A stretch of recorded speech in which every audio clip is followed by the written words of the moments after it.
This essay was published on August 2021.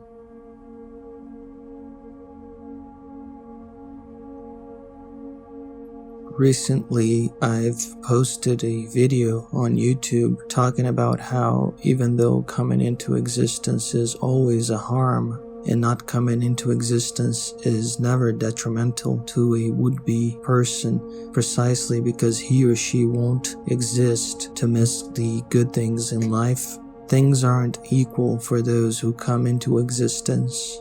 Borrowing the vocabulary of ancient Gnostics, we can say that we are all born into prisons of flesh, except in our case, there's no belief in the real metaphysical essence being imprisoned by a malevolent demiurge. There's only a biological consciousness that didn't ask to be created. There are, however, different prisons of flesh. Some prisons of flesh are way less terrible compared to others, at least for some time. And those in the least terrible prisons tend to be a specific minority, the privileged, the rich, and those who have amassed a significant amount of political power. In the video, it seemed that I'd be pointing towards the same things I've been writing about for a while. Existence is pain. We shouldn't impose it on anyone, but let's try it and change the system for those who are already here, so the majority isn't exploited by a few who hold great wealth and political power. And although I still support that message, that's not the route I took. What I did was explain how the country I'm from and live in is currently going through a process where the democratic institutions are being attacked by the current president, his supporters, and a significant portion of our military, a historically reactionary and paranoid institution. And in the midst of this process of democratic erosion, I saw a married congresswoman and man, both members of an opposition political party, having a child. They posted the news on social media, and it was followed by comments about hope, about not giving up, and other positive platitudes. To me, it was as if they were saying, quote, "I'm in a forced labor camp where diseases are tested on me, where I can be randomly beaten up, and one day I will be executed. But there's hope and emotions, so I'm making another inmate. Besides, the future will inexorably bring about a better version of this forced labor camp." Unquote. This, of course, is a caustically sarcastic take on it, but it's not off the mark. Especially if we assume that the correct stance regarding conscious and sentient existence is that it is always a harm, regardless of how good one perceives existence to be. So, if even in the best possible scenario it is a harm coming into existence, imagine in below average scenarios. Imagine in horrible scenarios. That's what I mean when I say that not all prisons of flesh are alike.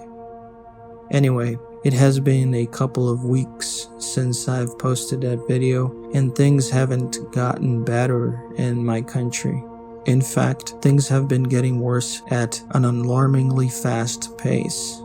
I've written extensively on this blog about the political situation here in Brazil and in the world in general. So forgive me for assuming you are already aware of how the current administration is supported by ultra-conservative evangelicals, our fastest growing demographic, and a big chunk of the military.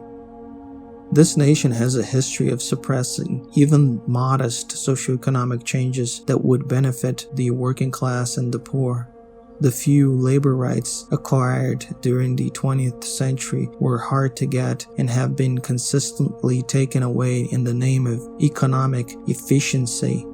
Supposedly, doing away with worker rights would make the economy grow at an unprecedented rate, which would stimulate hiring, which would increase wages. None of that has happened. Instead, there's an overall Uberization of labor. Tens of millions are now part of the gig economy with no rights and little to no income. But try saying you oppose that, or say that we should at least have a strong welfare state or social security net funded by taxing the super rich, and you'll be accused of being a communist. Among Western or westernized nations, we were the last to abolish the slavery of black Africans and the last to abolish physical punishment of slaves. Beatings and public floggings of blacks were only deemed illegal a couple of years before the abolition of slavery in 1888, and even so, it only happened after several horrific public executions. The law that ended slavery was met with great resentment on the part of the economic elites who stopped supporting the emperor and the royal family, the last major institution inherited from Portugal. Our royals were eventually ousted in 1889 when the First Republic was proclaimed.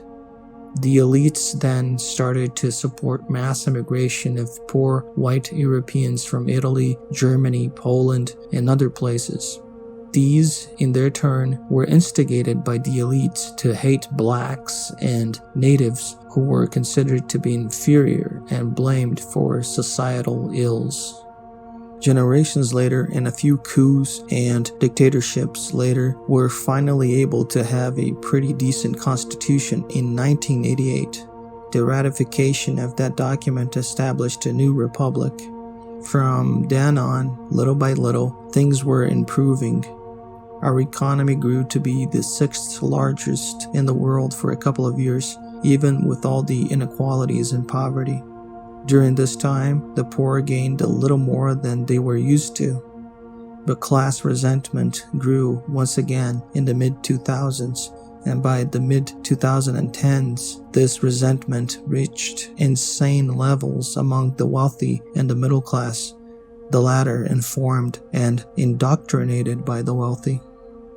Like in other countries, even developed ones, a significant portion of the middle class sides with the rich, believing to be closer to them than they are to the poor.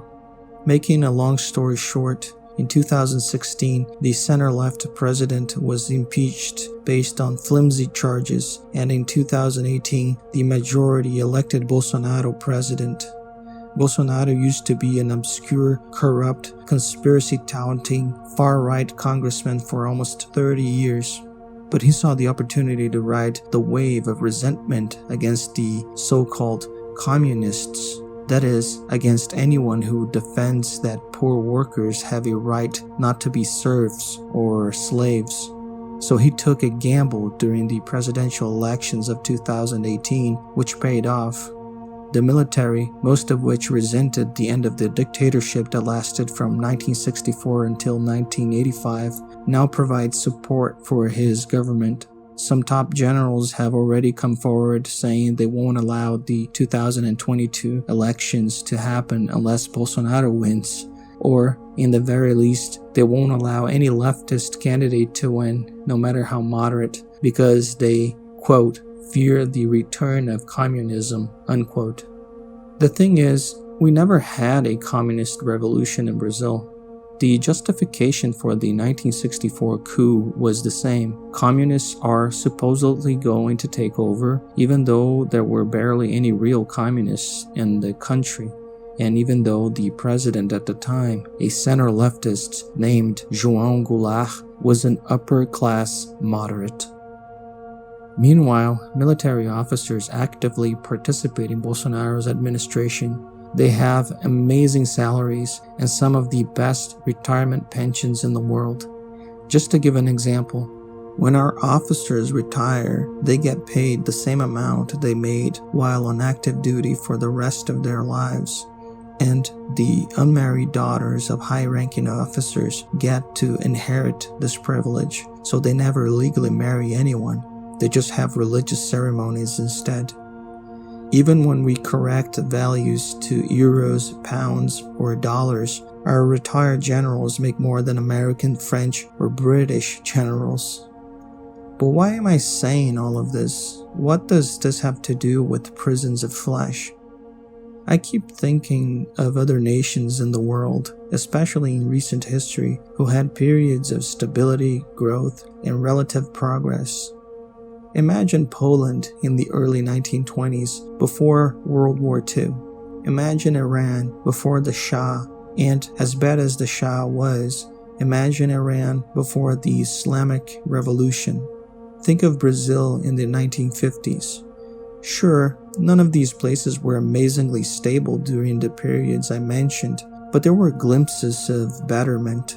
People had hopes, and those hopes were crushed by political strife, which resulted from foreign imperialist interventions, yes, but also because there are always enough autocrats, bloodthirsty and power-hungry groups within every nation, regardless of how stable they are. And some nations are more unlucky than others. Note that I didn't consider that each one of us is born with a particular body from which our consciousness cannot escape. Some of us are born healthy, others are born unhealthy.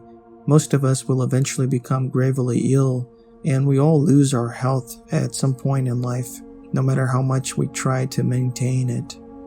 The historical, social, and political aspects of our existences belong to categories such as when and where. When does one serve the sentence of existence? Where will he or she serve their sentences?